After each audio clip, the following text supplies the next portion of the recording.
Rural circle inspector కార్యాలయంలో కాకినాడ జిల్లా SP బిందు Madhav media సమావేశం నిర్వహించారు. ఈ సందర్భంగా ఎస్పీ మాట్లాడుతూ కాజులూరులో దొంగతనం కేసులో దర్యాప్తు చేస్తున్న క్రమంలో పోలీసులకు 2 గన్లతో 2 దొంగలు దొరికారని, వాళ్ళ ఇద్దరిలో ఒకరిది కాజులూరు, మరొకరిది విశాఖపట్నం అని అన్నారు. గతంలో ఈ ముద్దాయిలకు నేర చరిత్ర ఉందని, వివిధ పోలీస్ స్టేషన్లో కేసులు నమోదై ఉన్నాయని తెలిపారు.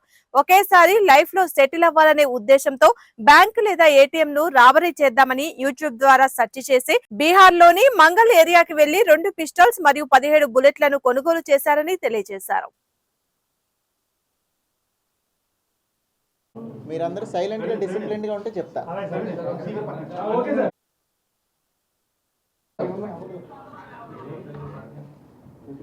Kakinada rural police Kakinada SDPO గారి డైరెక్షన్స్ లో ఒక రాబరీ అటెంప్ట్ చేయడానికి ట్రై చేస్తున్న ఒక ముద్దాయిని పట్టుకోవడం జరిగింది. దీని ద్వారా రాబరీలు జరగకుండా ప్రివెంట్ చేశారు. ఒక ముద్దాయి ఇక్కడ అనుమానాస్పదంగా వచ్చాడని ఇన్ఫర్మేషన్తో అతన్ని రైడ్ చేసి అతని దగ్గర చాకచక్యంగా వెపన్స్ సీజ్ చేయడం జరిగింది. ఇతని పేరు చిటికెల నాగేశ్వరరావు. ఈ చిటికెల నాగేశ్వరరావు అనే అతను ఇంతకు ముందర చైతన్య గోదావరి గ్రామీణ బ్యాంక్లో చేసి అక్కడ కొంత బంగారం 900 గ్రాముల బంగారం మిస్అప్రాప్రియేట్ చేసి ఆ బ్యాంక్లోంచి రిమూవ్ చేయబడ్డాడు. అతను ఆ రిమూవ్ చేయబడిన తర్వాత బంగారం తాలూకు డబ్బులు మళ్ళీ కట్టేసి ఆ డబ్బులు ఎట్లయినా మళ్ళీ సంపాదించాలి అనే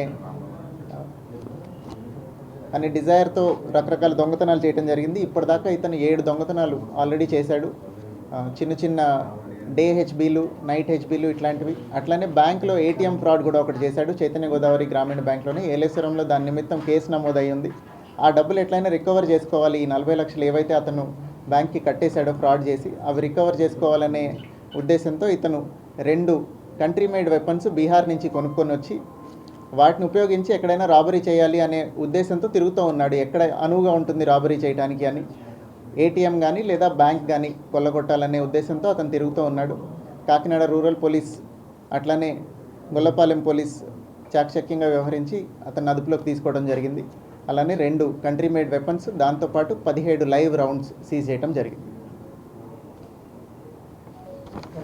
గన్ ఒక్కొక్కటి 30,000 రూపాయలకి కొన్నానని చెప్తున్నాడు అతను. అట్లానే రౌండ్ ఒక్కొక్కటి 500 రూపాయలకి బీహార్ నుంచి కొనుక్కొని ఇక్కడికి తీసుకురావడం జరిగింది.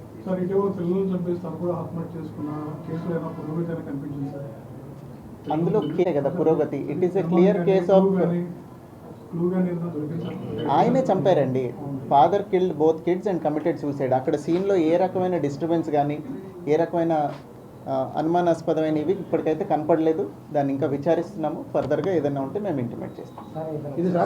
అనువుగా ఉంటుంది. నర్సీపట్నంలో చేద్దామా, విశాఖపట్నం. అతను పుట్టి పెరిగింది నర్సీపట్నం, ఇప్పుడు ఉంటున్నది విశాఖపట్నం.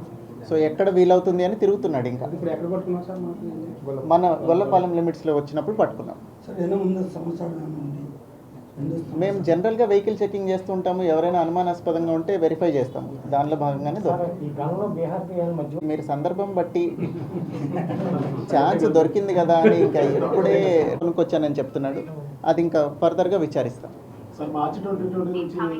ఇంటెలిజెన్స్ ఇన్పుట్స్ దానికి ఖచ్చితంగా టీమ్స్ ఫామ్ చేసి, అదే చెప్తున్నారు, దానికి ఖచ్చితంగా టీమ్స్ ఫామ్ చేసి we will take appropriate action. ఈ మధ్యన గ్యాంబ్లింగ్ రైడ్లు ఎక్కువైనట్టు మీకు ఎవరికి అనిపించట్లేదా? బెట్టింగ్ మీద కూడా అట్లనే జరుగుతాయి. అదిగోండి మా సిఐ గారు వెంటనే చెప్తున్నారు, కోరింగ్లో 9.5 lakhs పట్టుకున్నామని. గ్యాంబ్లింగ్ రైడ్లు ఎక్కువ అవ్వలేదా? చెప్పాను కదా, బీహార్ నుంచి తీసుకున్నాం గన్స్. కంట్రీ మేడ్, అవి లోకల్ మేడ్ వెపన్స్.